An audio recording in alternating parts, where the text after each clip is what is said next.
बच्चों, आपका फिर से स्वागत है मेरे YouTube channel Sujit science circle में। आज हम लोग कक्षा 10वीं के जीव विज्ञान का एक पाठ जैव प्रक्रम पोषण का पार्ट 3 पढ़ेंगे। पार्ट 2 में हम लोग पढ़े थे प्रकाश संश्लेषण प्रक्रिया। प्रकाश संश्लेषण प्रक्रिया के लिए आवश्यक पदार्थ, प्रकाश संश्लेषण में बनता क्या है वो उपोत्पाद तथा प्रकाश संश्लेषण इकाई, अंगक तथा अंग में अंतर। उसके बाद उसमें 2 क्वेश्चन हैं कि एक प्रयोग द्वारा सिद्ध करें कि प्रकाश संश्लेषण प्रक्रिया के लिए कार्बन डाइऑक्साइड आवश्यक है। एक क्वेश्चन है एक प्रयोग द्वारा सिद्ध करें कि प्रकाश संश्लेषण के लिए क्लोरोफिल आवश्यक है। उसको हम छोड़ते हैं। जब लोग इस चैप्टर का हम लोग क्वेश्चन आंसर करेंगे तो दीर्घ में ये दोनों सवाल है, तो इस प्रश्न का उत्तर हम लोग दीर्घ में करेंगे। तो पौधों में पोषण बस उतना ही पढ़ना था हम लोगों को कि पौधे अधिकांशतः स्वकोषी होते हैं। एक विधि होती है, एक प्रक्रम प्रक्रिया होती है प्रकाश संश्लेषण की, जिस प्रक्रिया की मदद से हरे पेड़ पौधे अपना भोजन स्वयं बनाते हैं। अब आज हम लोग जैव प्रक्रम एवं पोषण पार्ट 3 अर्थात पार्ट 3 में पढ़ेंगे जंतुओं में पोषण। तो जंतु में पोषण पढ़ने से पहले जंतु का नाम सुनते ही हमको लग रहा है कि जो जंतु होते हैं वो परपोषी होते हैं। जंतु परपोषी होते हैं। तो परपोषी होंगे तो स्वपोषी में तो एक गो है, प्रकाश संश्लेषण प्रक्रिया उससे भोजन बनाता है। लेकिन जैसे ही परपोषी का नाम आता है तो परपोषी का नाम आते 3 प्रकार का पोषण आ जाता है। एक में या तो मृतजीवी पोषण होगा, नहीं तो परजीवी पोषण होगा और नहीं तो प्राणी संपोषण होगा। मतलब तीनों में से कोई एक पोषण होगा। आज इस वीडियो में हम प्राणी संपोषी जीव के बारे में चर्चा करेंगे कि अलग अलग प्रकार के प्राणी संपोषी जंतु में भोजन का अंतर्ग्रहण से लेकर बहिष्करण कैसे होता है, इसके बारे में हमको पढ़ना है। पहला है अमीबा। पहला हम अमीबा के बारे में पढ़ते हैं। तो अमीबा एक प्राणी संपोषी जीव है। क्वेश्चन पूछेगा कि अमीबा में किस प्रकार का पोषण पाया जाता है, तो प्राणी संपोषण। अमीबा पोषण के दृष्टिकोण से अमीबा कैसा प्राणी है, तो प्राणी संपोषी प्राणी है। मृदुजलीय प्रोटोजोआ है तथा इसका आकार अनिश्चित होता है। जैसे हम अगर अमीबा आगे हम बनाएंगे तो अमीबा अगर हम बनाएंगे तो बनाते समय उसका आकार इसका कुछ भी बने, हम अलग बनाएंगे, आप अलग बनाइए, कोई दूसरे सर होंगे वो अलग बनाएंगे। इसका मतलब ये अनिश्चित आकार का, ऐसा आकार कोई फिक्स नहीं। अमीबा एक कोशिकीय प्राणी है। एक कोशिकीय का मतलब होता है कि जिसका शरीर केवल एक कोशिका का बना होता है। इसको भी हम लिखते हैं कि अमीबा एक कोशिकीय प्राणी है।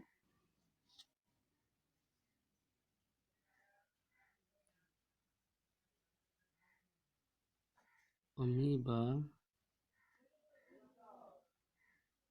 एक कोशिकीय प्राणी है।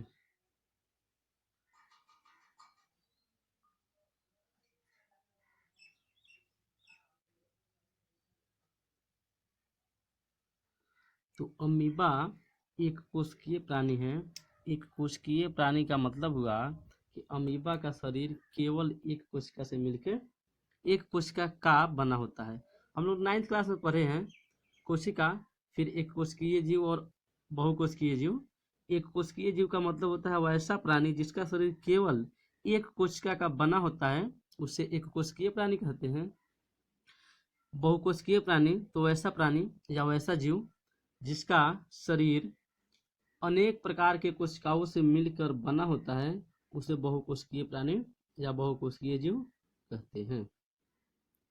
अब मन में सवाल ये, इसमें हम बता चुके हैं आप लोगों को कि कोशिका के समूह को ऊतक कहते हैं। कोशिका, एक बार फिर से इसको आप लोग समझिए लीजिए। पढ़ाए थे कोशिका, तो कोशिका मिल मिल के निर्माण करता है ऊतक का। ऊतक मिल मिल के निर्माण करता है अंग का। अंग मिल मिल के निर्माण करता है अंग तंत्र का। और अंग तंत्र से बना है मेरा शरीर, जीवों का शरीर। इसको तो क्लियर करना ही पड़ेगा। ये कोशिका हुआ, तो कोशिका सबसे छोटी इकाई है। कोशिका के समूह को ऊतक कहते हैं। ऊतक मिल मिल के अंग बनाता है, अंग मिल मिल के अंगतंत्र बनाता है, और अंगतंत्र से बना है मेरा पूरा शरीर। चलिए, जब जिस जीव का शरीर केवल एक कोशिका से मिलकर बना ही होगा, उसमें ऊतक तो होगा नहीं। कोशिका मिलके ना ऊतक बनाता है, तो कोशिका एक है ही, तो ऊतक होगा? ऊतक नहीं होगा तो अंग कहाँ से आएगा? अंग नहीं होगा तो अंगतंत्र कहाँ से आएगा?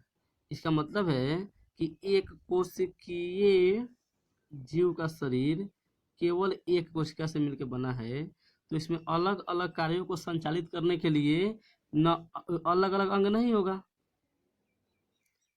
तो एक कोशिकीय प्राणी जो अमीबा है, तो अमीबा में भोजन अंतर, चूंकि हम पढ़ रहे हैं जंतुओं में पोषण, तो पोषण भोजन ग्रहण करने के लिए अमीबा में मुख जैसी कोई संरचना नहीं होती है। अमीबा में एक कुटपाद होता है, और कुटपाद के ही बनने बिगड़ने से इसका आकृति भी बदलते रहता है। तो जो ये कुटपाद है, तो कुटपाद की मदद से भोजन को ग्रहण करता है अमीबा।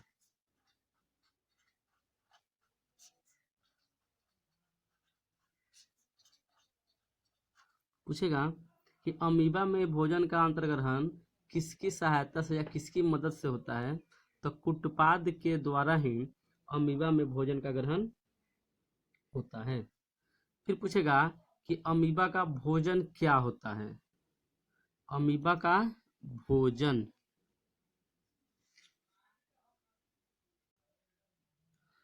क्वेश्चन पूछता है कि अमीबा का भोजन क्या है? अमीबा का भोजन लिख के डैश, आप लोग समझ जाएंगे कि अमीबा का भोजन क्या है। तो जो अमीबा का भोजन है, वह शैवाल के छोटे छोटे टुकड़े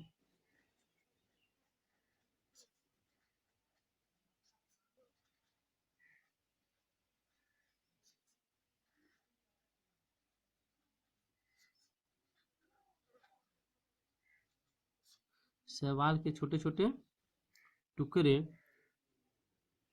बैक्टीरिया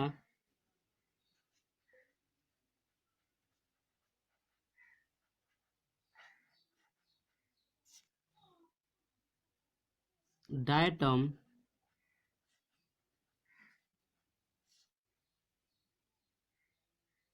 तथा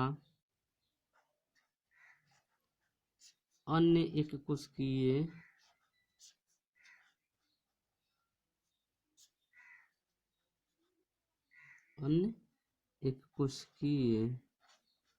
या एककोशिक जीव है।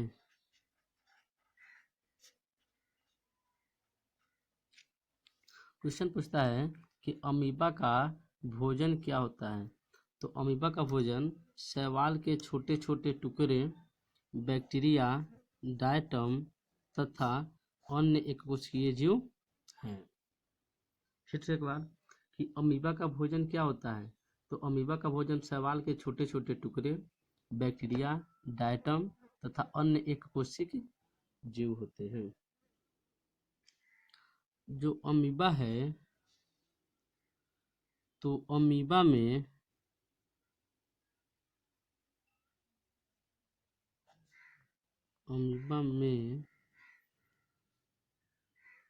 पोषण, जो पूरी पोषण है ना, अमीबा में पोषण अंतर्ग्रहण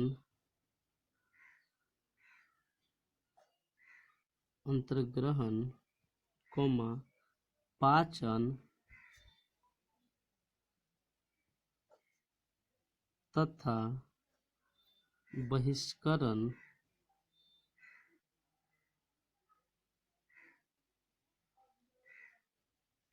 प्रक्रियाओं द्वारा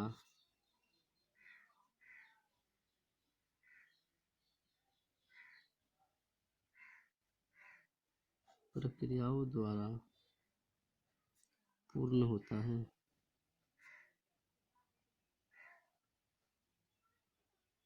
क्वेश्चन कि अमीबा में पोषण या अमीबा का जो पोषण है वह किन किन प्रक्रियाओं में पूर्ण होता है।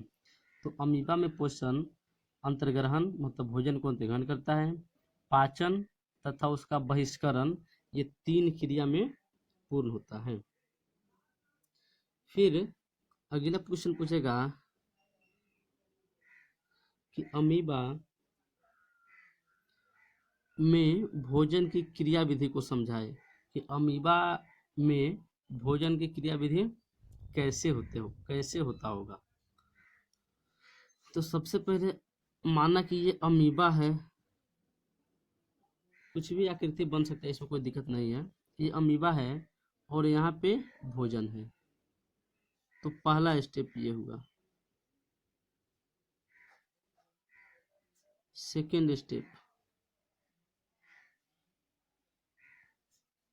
यहाँ पे भोजन है ये, तो यहाँ तक ये पहुंच गया। थर्ड स्टेप, यहाँ पे ये भोजन है, ये कैसे भी बनाया जा सकता है, कोई दिक्कत नहीं है। थर्ड स्टेप में यहाँ आ गया। अब जब इसी को हम समझते हैं, इसको समझ में आप समझ जाएंगे।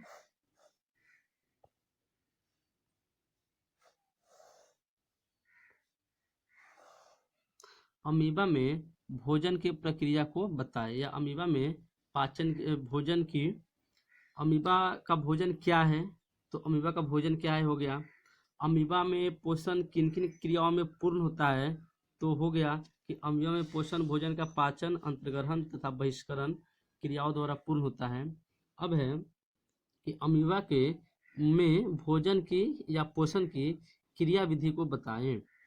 तो सबसे पहले अमीबा जब भोजन के बिल्कुल समीप होता है, तो अपना कुटपाद बढ़ाना शुरू करता है, और कुटपाद बढ़ाते बढ़ाते उस भोजन के समीप चला जाता है, मतलब उसको घेरने लगता है। और घेरते घेरते थर्ड स्टेप में भोजन को अपने अंदर कर लेता है, और भोजन को अपने अंदर कर लेता है, मतलब चारों तरफ से भोजन को घेर लेता है। जो ये अंदर करता है, तो यहाँ पे निर्माण होता है भोजन रसधानी का। जब भोजन अंदर चल जाता है तो बनता है भोजन रसधानी। जब भोजन अमीबा के अंदर चला जाता है तो बनता है भोजन रसधानी। भोजन रसधानी में भोजन के साथ साथ जल भी होता है, भोजन और प्लस जल। क्लियर? अच्छा, फिर से एक बार कि भोजन रसधानी क्या है। तो जो भोजन बिल्कुल समीप था, अमीबा के कुटपाद को बढ़ाते बढ़ाते भोजन को चारों तरफ से घेर लिया, तो उससे निर्माण हुआ भोजन रसधानी का। और उस भोजन रसधानी में भोजन के साथ साथ जल भी है, और भोजन का पाचन भी भोजन रसधानी में ही हो जाता है। तो जब पाचन हो जाएगा भोजन रसधानी में, तो जो ऊर्जा बनेगा वो शरीर में काम करेगा, और अपचा भोजन शरीर से बाहर निकलेगा। तो अपचा जो भोजन है, तो अपचा भोजन को शरीर से बाहर निकालने के लिए कोई अंग नहीं होता है। अभी हम पढ़े हैं कि भाई ये कोशिका है, तो अंग कहाँ से आएगा, कोई अंग नहीं होता है। तो शरीर के किसी भी सतह पर एक अस्थायी छिद्र का निर्माण होता है, जिससे वह भोजन अपचा जो पदार्थ है वह बाहर निकल जाता है, और फिर वह छिद्र आपस में मुड़ जाता है, बंद हो जाता है, मतलब सड़ जाता है। यही प्रक्रिया होता है अमीबा में भोजन ग्रहण करने की। ठीक है, इसे समझते हैं, फिर हम लिखेंगे। हम ऐसे कहेंगे कि जब अमीबा, देखिए इस फिगर को, जब अमीबा भोजन के बिल्कुल समीप है तो वो बढ़ना शुरू किया, बढ़ते बढ़ते बढ़ते बढ़ते बढ़ते बढ़ते भोजन को चारों तरफ से घेर लिया। जब भोजन को चारों तरफ से घेर लिया तो भोजन रसधानी का निर्माण हो गया। भोजन रसधानी में भोजन के साथ साथ जल भी होता है। भोजन का पाचन भोजन रसधानी में ही एंजाइमों की सहायता से हो जाता है। फिर जब भोजन पच गया तो ऊर्जा का निर्माण होता है। तो उस ऊर्जा को शरीर से बाहर निकालने के लिए कोई रचना नहीं होती है। तो शरीर के किसी भी सतह पर एक अस्थायी छिद्र मतलब शरीर का जो सतह है वो फट जाता है, और फटने के बाद में अपचा भोजन शरीर से बाहर निकल जाता है और फिर वो छिद्र आपस में सट जाता है। यही प्रक्रिया है अमीबा में भोजन ग्रहण करने की।